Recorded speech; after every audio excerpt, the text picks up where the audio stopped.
Hello friends, my name is Nadeem and you are watching my YouTube channel academy of books. तो आज की इस video में हम डिस्कस करेंगे इस बुक के बारे में।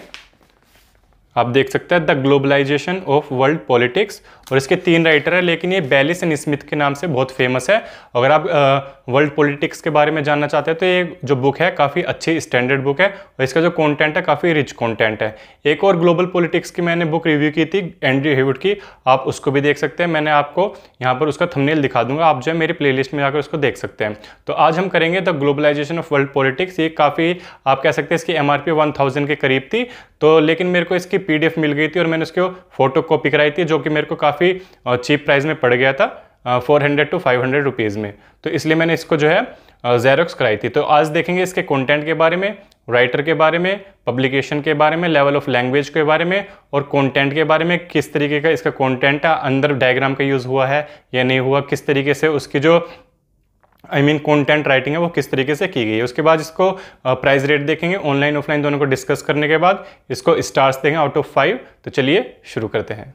तो दोस्तों, ये है book the globalization of world politics. World politics के बारे में जानने के लिए, उसके थ्योरेटिकल एस्पेक्ट जानने के लिए आप इस बुक को प्रेफर कर सकते हैं। मैं अभी इसका कंटेंट आपको दिखाता हूँ। तो इसका नाम है the globalization of world politics and introduction to international relations, और इसका जो 6th एडिशन है। अगर आपको लेटेस्ट एडिशन चाहिए तो आप जो है गूगल पर सर्च कर सकते हैं कि कौन सा लेटेस्ट एडिशन इसका इस वक्त चल रहा है। तो ये जो है 6th एडिशन है, जब उस टाइम पे लेटेस्ट एडिशन था। तो इसके जो राइटर हैं वो है John Baylis, Steve Smith and Patricia Owens. ये इसके 3 राइटर्स हैं, ठीक है। इसका जो पब्लिकेशन है वो ऑक्सफोर्ड पब्लिकेशन है, आप देख सकते हैं यहाँ पर, ठीक है। और अब इसके कंटेंट के बारे में देखते हैं एक बार कि इसमें जो है कौन कौन सा इंटरनेशनल रिलेशन से रिलेटेड कंटेंट आपको पढ़ने को मिलता है। तो यहाँ से इसका जो है कंटेंट शुरू हो जाता है, आपको दिख रहा होगा। मैं आपको थोड़ा ऊपर करके दिखा देता हूँ कौन कौन सा कंटेंट इसमें अवेलेबल है। तो सबसे पहला आता है इसमें इंट्रोडक्शन। पहला आप ब्रीफ कंटेंट्स देख सकते हैं यहाँ पर। फिर उसके बाद आता है इंट्रोडक्शन। इंट्रोडक्शन में आता है इसके ग्लोबलाइजेशन एंड ग्लोबल पॉलिटिक्स, ठीक है। फिर पार्ट 1 आता है the historical context. International relations के हिस्टोरिकल कॉन्टेक्स्ट क्या है, तो आप यहाँ पर देख सकते हैं। मैं 1 by 1 आपको दिखाता हूँ। So the evolution of international society. International society का जो इवोल्यूशन हुआ है उसके बारे में इसमें बताया गया है। फिर उसके बाद इंटरनेशनल हिस्ट्री 1900 से 1999 तक, ठीक है। आप कह सकते हैं कि 20th सेंचुरी पूरा कवर किया गया है इसमें। उसके बाद from the end of the cold war to a new global era. आप इसमें देख सकते हैं कि 1992 के बाद जब कोल्ड वॉर ख़त्म हो गया था, USSR का डिसइंटीग्रेशन हो गया था, उसके बाद किस तरीके से जो ग्लोबल एरा है जिसमें US की हेजीमनी देखने को मिलती है, वो किस तरीके से शुरू हुई। फिर उसके बाद आता है आपका rising powers and the emerging global order. Rising power में आप अमेरिका का जिक्र देखेंगे, और जो है पूरा का पूरा ग्लोबल ऑर्डर को किस तरीके से उसने चेंज कर दिया। ये है हमारा हिस्टोरिकल कॉन्टेक्स्ट। उसके बाद आता है theories of the world politics.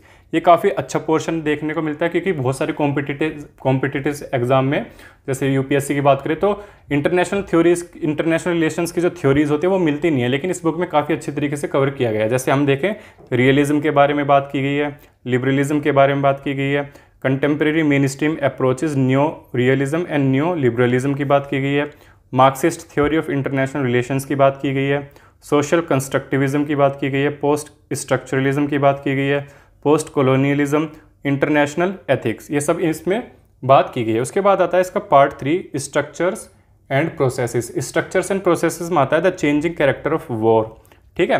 तो ये थे इसके थर्ड पार्ट में आप देख सकते हैं यहाँ पर और भी चैप्टर्स हैं। तो और इसमें कौन कौन से इंटरनेशनल एंड ग्लोबल सिक्योरिटी है। एक सेकेंड, मेरे को थोड़ा नीचे रखना पड़ेगा। तो इसमें जो 15 चैप्टर है वो है इंटरनेशनल एंड ग्लोबल सिक्योरिटी।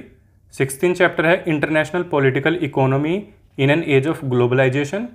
फिर उसके बाद आपको देखने को मिलता है जेंडर इन वर्ल्ड पॉलिटिक्स में जेंडर का क्या रोल रहा है। फिर इंटरनेशनल लॉज, फिर international regimes, the united nation के बारे में दिया गया है। फिर transnational actors and international organisation in world politics के बारे में दिया गया है, ठीक है। फिर उसके बाद आता है पार्ट 4। पार्ट 4 को मैं आपको ऊपर करके दिखा देता हूँ। तो पार्ट 4 में आता है आपका environment, international issues. International issues कौन कौन से आज के टाइम में, या फिर हम कंटेम्प्रेरी बात करें तो एनवायरमेंटल इश्यूज़ हैं, टेररिज्म एंड ग्लोबलाइजेशन है, न्यूक्लियर प्रोलिफरेशन है, नेशनलिज्म है, रीजनलिज्म इन इंटरनल अफेयर्स है, global trade and global finance, poverty development and hunger, home security, human rights, humanitarian intervention in world politics. फिर आता है पार्ट 5। पार्ट 5 आता है ग्लोबलाइजेशन इन द फ्यूचर।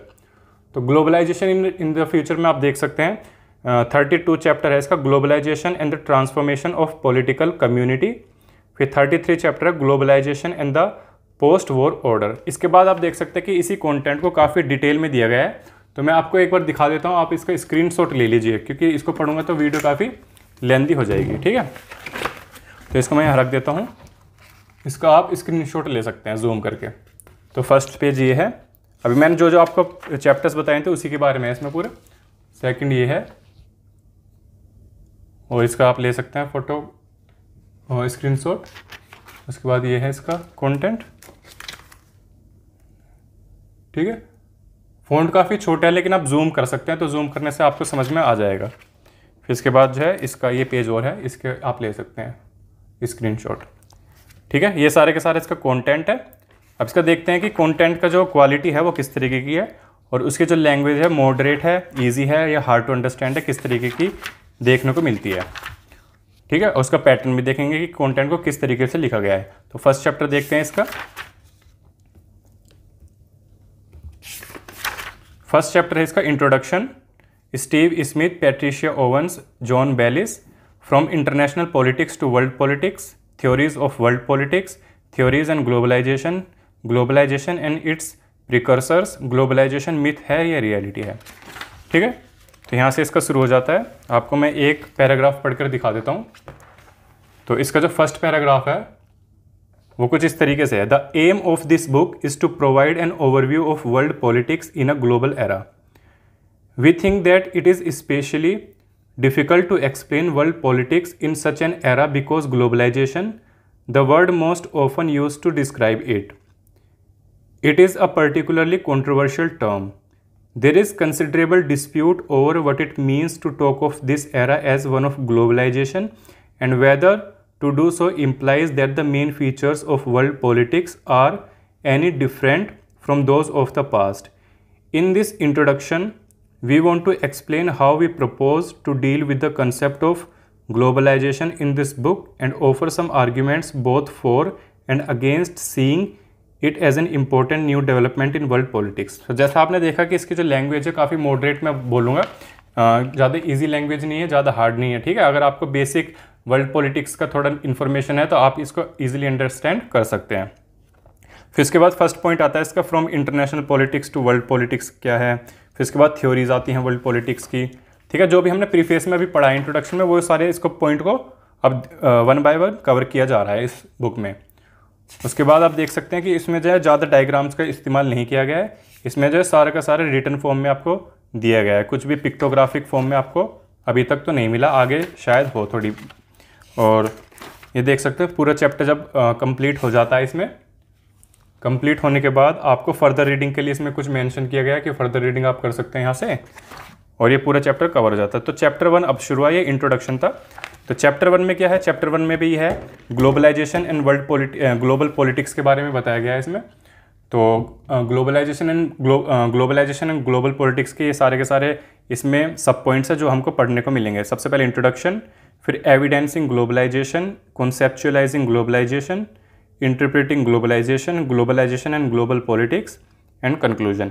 तो इसका जो थीम है वर्ल्ड पॉलिटिक्स का, जो थीम है इस पूरी बुक का, वो ग्लोबलाइजेशन के आसपास घूम रहा है पूरा। जैसा आप देख सकते हैं कि हर चैप्टर में कुछ ना कुछ ग्लोबलाइजेशन से कनेक्टेड आपको देखने को मिल रहा है। फिर उसी तरीके से 1 बाय 1 इसकी जो हेडिंग्स है वो कवर की जाएंगी। फिर यहाँ पे थोड़ा सा बॉक्सेस में थोड़ी इन्फॉर्मेशन दी गई है फर्स्ट चैप्टर में।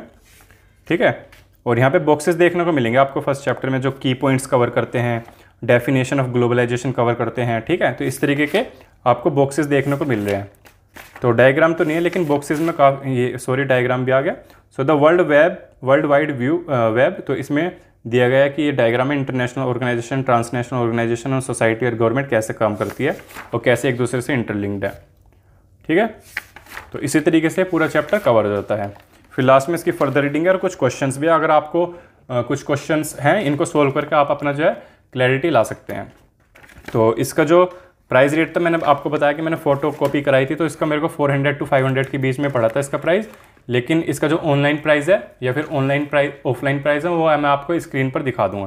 तो यही था इस बुक के बारे में। अगर आपको वीडियो पसंद आए तो लाइक कीजिए वीडियो को और शेयर कीजिए ज़्यादा से ज़्यादा यूपीएससी और एसएससी के जितने भी एस्पिरेंट होते हैं, ताकि उनको हेल्प हो सके। So have a good day ahead, bye bye.